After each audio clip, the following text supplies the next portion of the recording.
Hello guys, good morning to all of you. This is my Giraj here and now we are going to get discuss about the explanation of N-type semiconductor and P-type semiconductor. तो साथियों अब हम discuss करने जा रहे हैं कि N प्रकार के अर्धचालक कैसे प्राप्त होते हैं, P प्रकार के अर्धचालक कैसे प्राप्त होते हैं। तो देखते हैं कि explanation of N-type of semiconductor, N प्रकार अर्धचालक।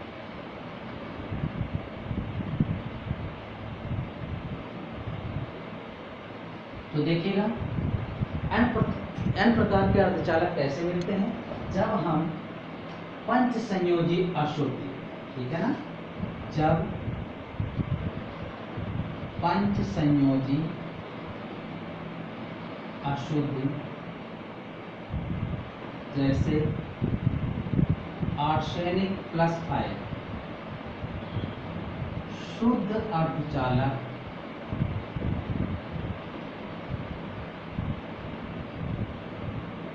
में मिश्रित करते हैं,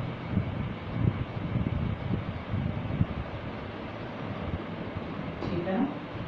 यानी जब हम पंच संयोजी अशुद्धि शुद्ध अर्धचालकों में मिश्रित करते हैं तो N प्रकार अर्धचालक मिलते हैं। कैसे मिलते हैं इसका एक्सप्लेनेशन हम देखते हैं।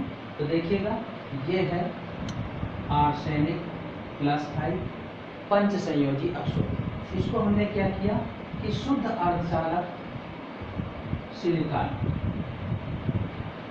इसमें हमने मिश्रित कर दिया, तो इसका जो चालक संरचना है कुछ इस तरीके की प्राप्त होगी।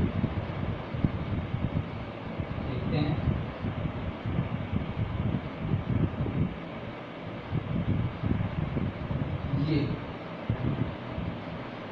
ये सभी सिलिकॉन है अर्थात शुद्ध अर्धचालक। ओके, ये इसकी चालक संरचना है। ये देखिएगा, ये सब सिलिकॉन है।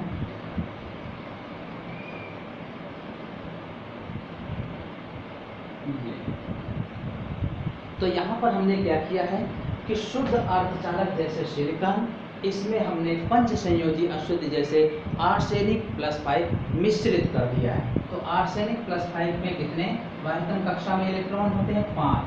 एक इलेक्ट्रॉन ये है, एक ये है, एक ये है, एक ये है और पांचवा ये है। एक्सेस में, अधिकता में है। कैसे देखिएगा, इसका एक इलेक्ट्रॉन इसके एक इलेक्ट्रॉन से साझेदारी करेगा, ठीक है, इसके एक इलेक्ट्रॉन से साझेदारी करेगा, इसके एक इलेक्ट्रॉन से साझेदारी करेगा और इसके एक। देखिए, आर्सेनिक परमाणु के 4 इलेक्ट्रॉन अपने आसपास के सिलिकॉन परमाणु के 4 इलेक्ट्रॉनों से दो तरफा साझेदारी कर लेते हैं और ऐसा करके ये अपने संयोजी बंध बना लेते हैं। लेकिन इसके पास 5वां इलेक्ट्रॉन यहाँ अधिकता में है, ठीक है ना, जिसकी आयनन ऊर्जा बहुत ही कम होती है, अर्थात कमरे के ताप पर इसकी आयनन ऊर्जा बहुत कम होती है। इसी तरीके से बाकी के भी इलेक्ट्रॉन होते हैं, ध्यान रखिएगा। हमने सिर्फ एक को दर्शाया है, ऐसे आप सब के लिए दर्शा सकते हैं कि ये इनकी संरचना कुछ इस तरीके से बनी होती है। 1 2 3 4 अपने पड़ोसी परमाणु के साथ ये बंध बनाएंगे इस तरीके से, 1 2 3 4। तो ये है, ये इलेक्ट्रॉन जो है अधिकता वाला है और यही मुक्त इलेक्ट्रॉन की भांति कार्य करता है, ठीक है ना। और दूसरी चीज, इनको जो ध्यान रखिएगा, आवश्यक ऊर्जा होती है इलेक्ट्रॉन के लिए, जर्मेनियम के लिए आवश्यक ऊर्जा, यानी इस मुक्त इलेक्ट्रॉन को फॉरबिडन बैंड में इसको ट्रांसमिट करने के लिए, भेजने के लिए जर्मेनियम के लिए 0.01 इलेक्ट्रॉन वोल्ट और सिलिकॉन के लिए 0.05 इलेक्ट्रॉन वोल्ट आवश्यक ऊर्जा चाहिए। जबकि सिलिकॉन के लिए और जर्मेनियम के लिए इनकी ऊर्जाएं जो होती हैं, वास्तविक में इनकी जो ऊर्जाएं होती हैं जर्मेनियम और सिलिकॉन के लिए 0.72 और 1.1, 0.72 और 1.1 इलेक्ट्रॉन ऊर्जा होती है। ध्यान रखिएगा। तो इसका एक्सप्लेनेशन क्या होगा पंच संयोजी n प्रकार अर्धचालक का।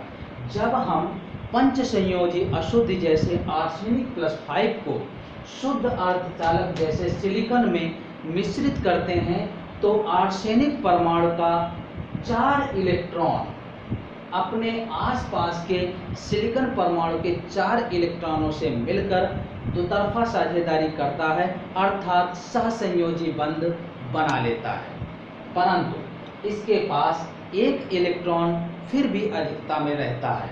इस इलेक्ट्रॉन की जो आयनन ऊर्जा है कमरे के ताप पर बहुत कम होती है, अर्थात इस इलेक्ट्रॉन को मुक्त करने के लिए आवश्यक ऊर्जा जर्मेनियम के लिए 0.01 इलेक्ट्रॉन वोल्ट और सिलिकॉन के लिए 0.05 इलेक्ट्रॉन वोल्ट की आवश्यकता पड़ती है, जबकि वास्तविक रूप में इनकी ऊर्जा जर्मेनियम के लिए 0.72 इलेक्ट्रॉन वोल्ट और सिलिकॉन के लिए 1.1 इलेक्ट्रॉन वोल्ट होती है। तो इस प्रकार से इतनी ऊर्जा इसको देकर आवश्यक ऊर्जा जर्मेनियम या सिलिकॉन को परमाणु के लिए इस इलेक्ट्रॉन को मुक्त करते हैं, अर्थात अब ये इलेक्ट्रॉन मुक्त इलेक्ट्रॉन की भांति कार्य करेगा जो आवेश लाने और ले जाने का कार्य करता है। ठीक है ना। और इसीलिए इसे मुक्त इलेक्ट्रॉन कहते हैं, और जिस परमाणु के पास ये इलेक्ट्रॉन होता है उसे दाता परमाणु कहते हैं। ठीक है। तो ध्यान रखिएगा कि जब हम पंच संयोजी अशुद्ध जैसे आर्सेनिक +5 को शुद्ध अर्धचालक जैसे सिलिकॉन में मिश्रित करते हैं तो आर्सेनिक परमाणु के चारों इलेक्ट्रॉन सिलिकॉन परमाणुओं के 4 इलेक्ट्रॉनों से मिलकर दोतरफा साझेदारी करता है तथा दोतरफा साझेदारी करके सहसंयोजी बंध बना लेता है। फिर भी इसके पास आर्सेनिक परमाणु के पास एक इलेक्ट्रॉन अधिकता में रहता है। यही इलेक्ट्रॉन मुक्त इलेक्ट्रॉन का कार्य करता है। चूंकि इस इलेक्ट्रॉन की आयनन ऊर्जा कमरे के ताप पर बहुत कम होती है, अर्थात अगर हम देखें कि जर्मेनियम के लिए आवश्यक ऊर्जा इसको अपने इस परमाणु से मुक्त करने के लिए जो आवश्यक ऊर्जा होती है इतने जर्मेनियम के लिए और इतनी सिलिकॉन के लिए होती है, जबकि स्वाभाविक अवस्था में जर्मेनियम और सिलिकॉन की शुद्ध अवस्था में अब कितनी ऊर्जा होती है 0.72 electron volt and 1.1 electron volt. इस प्रकार से ये इलेक्ट्रॉन मुक्त करके फॉरबिडन बैंड में भेजा जाता है। ठीक है ना। और इसीलिए यह इलेक्ट्रॉन मुक्त इलेक्ट्रॉन की भांति कार्य करता है, अर्थात इस 5वें इलेक्ट्रॉन को मुक्त इलेक्ट्रॉन कहते हैं और जिस परमाणु के पास ये होता है उसे दाता परमाणु कहते हैं। तो ध्यान रखिएगा। अब इसका जब हम संकेत देखेंगे तो संकेत कुछ इस तरीके से बनेगा। ध्यान रखिएगा। पॉजिटिव प्रोड के बाहर इसको हम दर्शाएंगे और किस तरीके से दर्शाएंगे ये इसका संकेत लिख सकते हैं। संकेत n प्रकार अर्धचालक का संकेत ऐसे दिखाएंगे। ये दाता परमाणु की प्रोड है और यहाँ पर ही ये इलेक्ट्रॉन मौजूद है। इस इलेक्ट्रॉन को क्या बोलते हैं? मुक्त इलेक्ट्रॉन। तो n प्रकार अर्धचालक को ऐसे भी व्यक्त कर सकते हैं या आप साधारणतया इसको E- से दर्शा सकते हैं। जहाँ कहीं पर भी n प्रकार अर्धचालक लिखें तो आप वहाँ पर इलेक्ट्रॉनों की मौजूदगी दर्शा दें। और यहाँ के लिए ध्यान रखना Ne का मान जो होता है ग्रेटर होता है NH। अभी हमने होल के बारे में डिस्कस नहीं किया, लेकिन फिर भी जैसे हम इसको डिस्कस करेंगे तो हम यह जानकारी पाएंगे कि जब n प्रकार के अर्धचालक होते हैं उनमें इलेक्ट्रॉनों की संख्या होलों की संख्या से बहुत मात्रा में ज़्यादा होती है। ठीक है ना। तो ये था n प्रकार अर्धचालक कैसे प्राप्त होते हैं? जब शुद्ध अर्धचालकों में पंच संयोजी अशुद्धि मिश्रित करते हैं। ये इनकी आवश्यक ऊर्जा होती है मुक्त इलेक्ट्रॉन की तोड़ने के लिए। मुक्त कराने के लिए, और वास्तव में इनकी ये ऊर्जा होती है जर्मेनियम सिलिकॉन की, और ये इसका संकेत। ओके।